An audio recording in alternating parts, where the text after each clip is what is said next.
The hate is real. The hate is real, Kathy. I see you hating on us from a mile away, Kathy Engelbert. We all see it. You out here trying to find Caitlin Clark. You out here finding the one person who's actually bringing money into this league. What a joke. You're mad that the Indiana Fever are here right now. The WNBA has once again declared war on its own biggest star, and this time it's not happening on the court. In a move that has left fans and analysts baffled, the league's leadership proved they are more interested in control than growth, and they use their most valuable asset to make their point. Y'all really didn't expect it. We got Sophie Cunningham exposing the whole league agenda. Exposing them. Caitlin Clark mocking them all on Twitter, all on Instagram, everywhere. The league actually punished Caitlin Clark for the crime of telling a joke. Let that sink in. The generational talent who has single-handedly rewritten the rules of popularity in women's basketball was fined $200 for a 4-word comment she typed on social media. Not for a flagrant foul, not for arguing with an official, but for a post that voiced what millions of fans were already screaming. So during the game, we saw here, the Fever players celebrating. I would assume, based on the reaction, that this was after the Lexi Hull steal and everything. And Caitlin Clark on Instagram commented this: refs couldn't stop us. Elite bench mob. It wasn't for the lack of trying. Glad they're having fun and celebrating like no other teams. Will she get fined for saying that? What makes the timing so absurd is that it happened while her team, the Indiana Fever, was in the middle of a stunning Cinderella story playoff run, all without her on the floor. They had just pulled off a massive upset against the Las Vegas Aces, a story that should have been a marketing goldmine for the league, but that wasn't the whole story. When you're on the WNBA's time, or the NFL's time, or the NBA's time, when you're on their time, criticizing the officials, calling out the officiating, I've seen players get fined for that. But when you're on your own time, well, now, other than Sophie Cunningham, Caitlin Clark seems to be the two players that come to my mind of players getting fined, criticizing the officials, doing it on their own time, quote unquote, off the clock. Think about that. Instead of celebrating the underdog victory and the resilience of its players, Commissioner Kathy Engelbert's office decided its top priority was scrolling through Instagram to police a comment from its injured superstar. They became the hall monitors of the league, handing out demerits, while the real celebration was happening right in front of them. You guys, today, Caitlin Clark got fined $200. Kathy, what do you think you are accomplishing by that? What kind of message do you think you're accomplishing by doing it? You're not even making an example out of her by finding her an exorbitant amount of money. You are literally making a joke out of yourself by finding her such. Let's be clear about what actually happened. After a huge win, the Fever's official account posted a photo of their bench celebrating. Clark, sidelined in street clothes, jumped in the comments with 2 posts. First, elite bench mob, and the second, refs couldn't stop us. That was it. 4 words that captured the playful, defiant energy of her team. What world do we live in? Like, I'm pretty sure she just said the refs can't stop them celebrating. This isn't even her going at refs. It's literally like if you say the word refs and you're an Indiana Fever player, you're gonna get fined. If you say the word refs as a Fever player, the word referees has to be spoken, cannot be said by an Indiana Fever player, otherwise it's a fine. And the worst part is if they got fined for celebrating. So I don't think, only she got fined, not everybody. There's other people on the floor, everything. She's not, like, they're celebrating, the timeout's been called, or the foul's been called, it is what it is. It's laughable.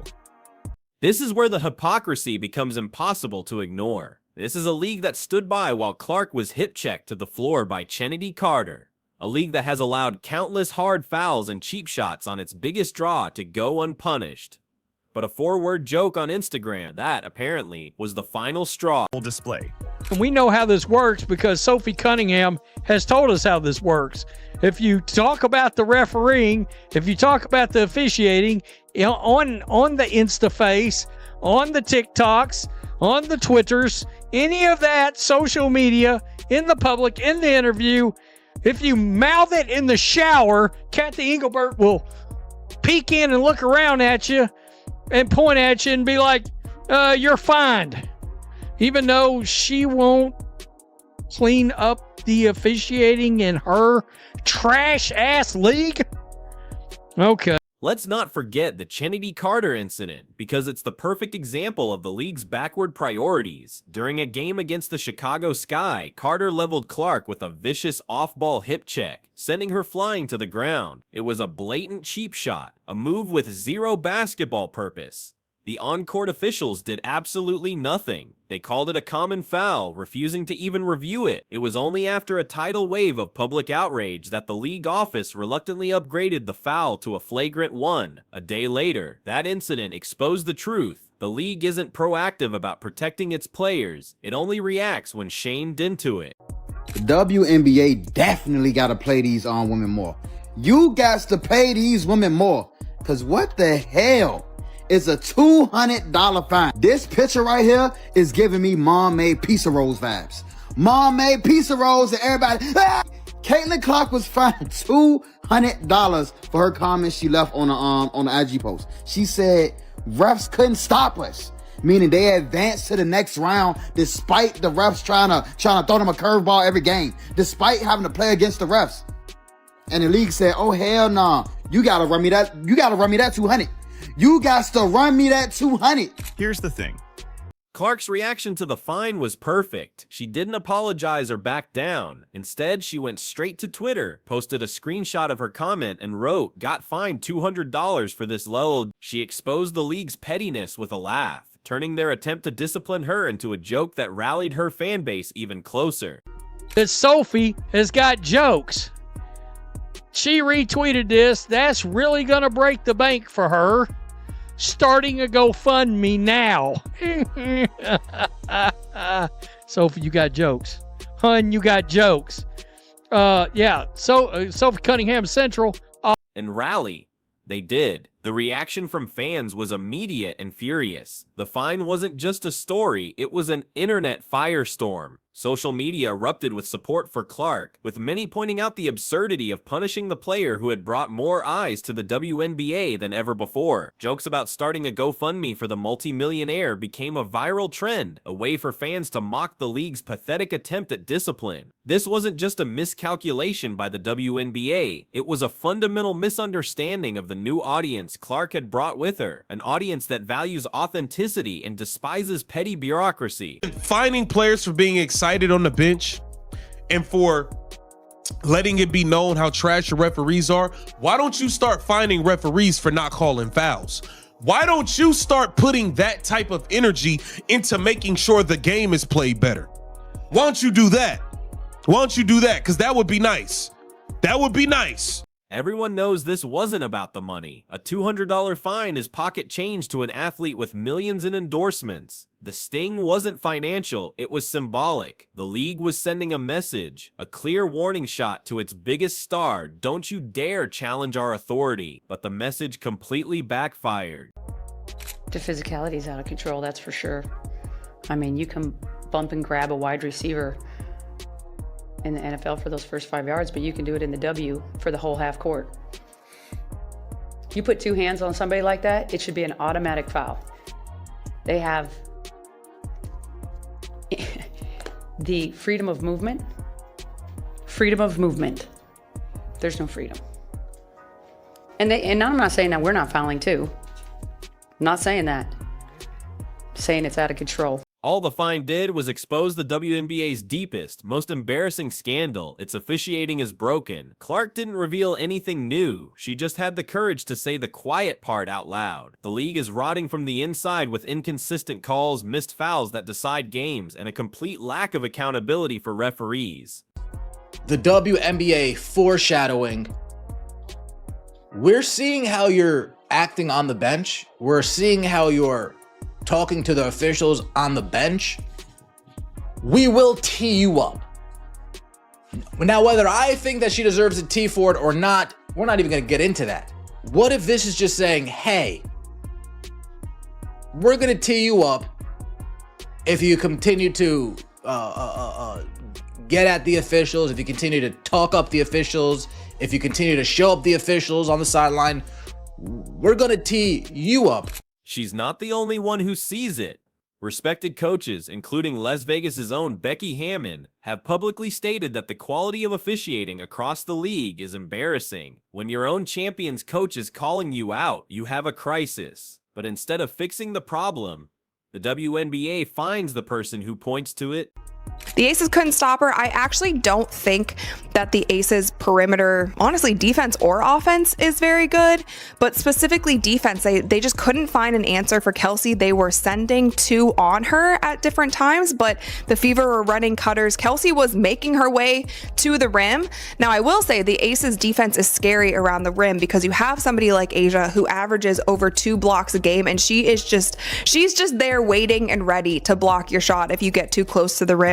But Kelsey Mitchell, I mean, she was just finding her spots, getting to her lanes, hitting those open threes, all of the things. This pattern of behavior points directly to the top, to Commissioner Kathy Engelbert. Her tenure has been defined by a desire for a polished corporate image, often at the expense of the league's raw, authentic energy. Remember the controversy over charter flight. For years, players flew commercial, a grueling and sometimes unsafe reality. The league resisted change, citing costs, until the pressure from stars like Brittany Griner and the new wave of attention from Clark made their position untenable. Engelbert's leadership style seems to be one of reluctant reaction, not proactive vision. The fine against Clark is just another example of this flawed philosophy. Control the message, punish dissent, and maintain a fragile illusion of authority, even if it means alienating your most important assets. All the money that Caitlin Clark has generated for this league, all the tickets sold, all the jerseys, all the record revenue of the ratings, the television deal, and they're going to put their hands in her pocket for $200 for this. I'm like, hey man, do we need to call the armored guard? Do we need to have all this? And we need to deliver it directly to Kathy Engelbert's office. As a matter of fact, Caitlin Clark herself should be able to make an appearance, and she should do how Ice Cube did, when he used to run up into record labels. I'm saying, bring a bat. Caitlin, bring a bat. Bring the black arrow. The optics are a complete disaster. On one hand, the league was busy celebrating Asia Wilson, crowning her with a 4th MVP award, and praising her as the polished, establishment-approved face of the WNBA. On the other, they were punishing the game's biggest rainmaker for speaking her mind. That's not a league, that's a rigged narrative. It is madness. It is madness. And I mean this. Like, the amount of people that are like, oh, I hate this team. It's like, why? They're excessively celebrating. They're excessively celebrating. They're not there talking down on other teams. They're not doing the Alyssa Thomas. They're not doing a Phoenix Mercury and shit talking other teams' fans. They're not doing Phoenix Mercury and shit talking the other team's players, their coaches, their all of this stuff. And then when they lose, they're silent and they dodge everything. Hell no, they're just celebrating. They're just celebrating. They actually find somebody for saying refs can't stop.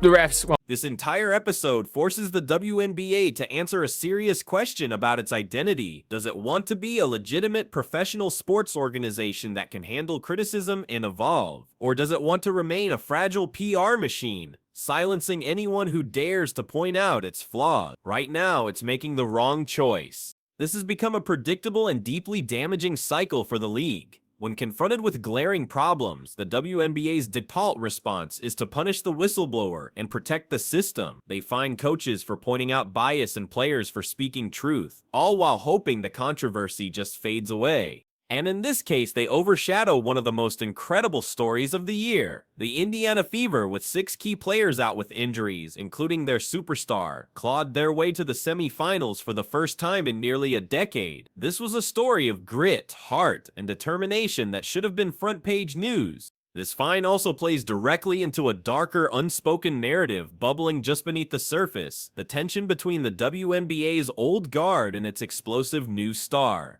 Before Clark even played a professional game, veteran Diana Taurasi famously warned, "Reality is coming." Many have interpreted the physical play against Clark in the league's lax response as a sign of resentment from established players. By fining Clark for a minor comment while simultaneously celebrating a veteran like A.J. Wilson, the league gave the impression that it was picking a side. It looked like they were trying to protect the old guard from being overshadowed, even if it meant kneecapping the very player driving their unprecedented growth.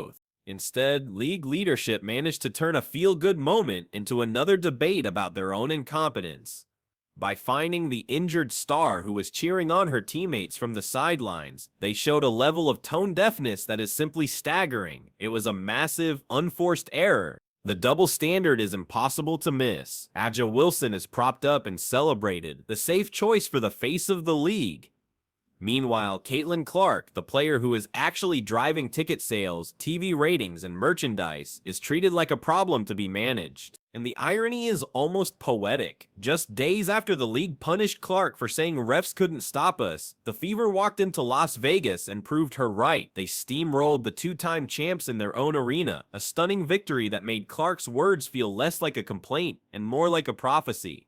If the WNBA had any marketing sense, they would have embraced that narrative. They would have sold the story of the defiant underdogs, led by their sideline superstar. Instead, they doubled down on their obsession with control, proving they are seemingly allergic to good publicity. It was a masterclass in self-sabotage. This isn't just a bad decision, it's a symptom of a backwards mentality that has plagued women's sports for decades. It's the idea that players should be compliant, that authority must be maintained at all costs, and that growth should be sacrificed if it means preserving the status quo. But Caitlin Clark's reaction shows exactly why that mentality is doomed to fail. She laughed off the fine, promised her bench would be even louder, and showed millions of fans that she will not be silenced by petty bureaucracy. Her authenticity is her power, and it's something the league office can't control. The real tragedy here is bigger than a $200 fine. The WNBA had a golden chance to ride the momentum from Clark's revolutionary season and the Fever's miracle run. They had the drama, the heroes, and the energy. Instead, they smothered it with pettiness, revealing exactly why the league has struggled to grow. From a purely business perspective, the league's actions are bafflingly self-destructive. Caitlin Clark is not just a player, she is an economic engine. She is the reason arenas are selling out, TV ratings are shattering records, and a new massive television rights deal is on the horizon. Antagonizing your golden goose over a 4-word Instagram comment is not just bad public relations, it's financial malpractice. Every decision that alienates Clark and her enormous fan base is a decision that actively damages the league's bottom line and jeopardizes its long-term financial future. They are literally sabotaging the greatest asset they've ever had. Ultimately, the message from Kathy Engelbert's office is loud and clear. Authority is more important than accountability, and control is more valuable than growth. They seem willing to risk the incredible momentum Caitlin Clark has built if it means keeping their players in line. But if this league ever wants to reach its true potential, it will have to stop punishing its future and finally start listening to it.